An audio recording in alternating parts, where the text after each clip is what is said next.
Amigo, me acaba de contar este juguetito que es de mi casa. A ver si...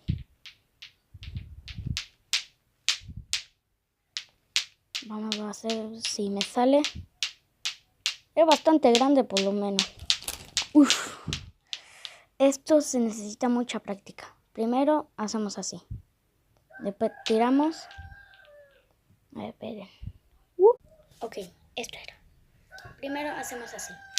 Así y ya. Esto me lo compraron en los Reyes Magos. Es fácil usarlo. Si son niños grandes como yo, que tengo 10 años, que voy a cumplir hoy, es fácil. De cómo cambia de color. Dale like y suscríbete si quieren otro juguete más de que me dieron en mi escuela. Dale like.